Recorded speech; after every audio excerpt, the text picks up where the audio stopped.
2025-ին Հայաստան է ներմուծվել 300,000 տոննա բենզին։ Ադրբեջանական վառելիքի առաջին խմբաքանակը, որն ընդամենը 1300 տոննա է, Ռուսաստանից, Իրանից, Ռումինիայից եւ այլ երկրներից մատակարարումների համեմատ չնչին է։ Սակայն անգամ այդ չնչին թվերը կարող են թաքցնել անվտանգային լուրջ ռիսկեր։ Ադրբեջանի պետական բյուջեի մուտքերի 40%-ից ավելին այս տարի վառելիքի շուկայից է ձևավորվել։ Սա բառացին է սրանակը, որ Հայաստանի Հանրապետությունը սկսում է ֆինանսավորել Ադրբեջանի ռազմական բյուջեն, որտեղ սա էլ եմ ուզում հատուկ շրջան, Ադրբեջանի ռազմական բյուջեն ձևավորվում է հենց նավթի վաճառքից եւ հիմնականում իրաց պետական բյուջեի ամբողջ առույցի բաժինը գալիս է նավթային իրենց հիմնադրամից, որտեղ գումարը գնում է հենց այդ նավթի վաճառքից։ EA95 տեսակի բենզինը, որը ներկրվեց Հայաստան, Ադրբեջանում լայն արտադրություն չունի, քանի որ Ադրբեջանը նավթամշակման այդ մակարդակի գործարաններ չունի։ Պրեմիում բենզինը Ադրբեջանն ինքն է ներկրում Ռուսաստանից, Արաբական Միացյալ Էմիրություններից։ Հայտարարություն եղավ ադրբեջանական մամուլով, որ առհասարակ պրեմիում տեսակի բենզին չեն նախատեսում հաջորդ տարի արտահանել, սա ըստ էության ադրբեջանական կողմի համար եւ հայկական կողմի հետ համաձայնեցված քաղաքական գործարք էր, նպատակ ունենալով ազդակ փոխանցել ինչպես ներքին, այնպես էլ արտաքին հանրությանը, որ մենք շարժվում ենք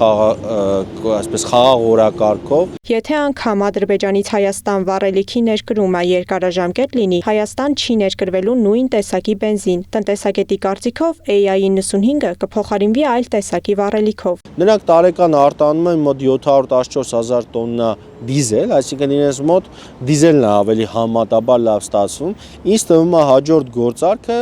կարող է լինել հենց դիզելի մասով, այսինքն նրանք փորձեն դիզել ուղարկել Հայաստան, քանի որ մեծ քանակությամբ դիզել են արտադրում։ Հայաստանի վառելիքի շուկայի մոտ 70%-ը բաժին է հասնում Ռուսաստանից ներկրված նավթամթերքին։ Թաթուլ Մանասերյանը կարծում է, իշխանություններն այս քայլով նաև փորձում են նվազեցնել կախվածությունը Ռուսաստանից, բայց ըստ նրա այստեղ շատ ավելի խորքային խնդիրներ կան։ Եթե շուկայում նման գինը պահպանվի եւ ներմուծումները հանկարծակի դադարեցվեն, դա կարող է մեծ տնտեսական ռիսկեր ստեղծել։ Հայաստանը ասած կդիվերսիֆիկացնի իր ներմուծումը, որ հիմա ունի, ասենք, Ռուսաստանից, բայց փոխարենը ոչ մի երաշխիք չի ունենա, որ ցանկացած պահին դա կարող է ընդհատվել։ Ես շատ այս հարցում լավատես չեմ։ Միայն ոչ թե խաղաղության համաձայնագիր, այլ անվտանգության լուրջ համակարգ ձևավորելուց հետո Հայաստանը կարող է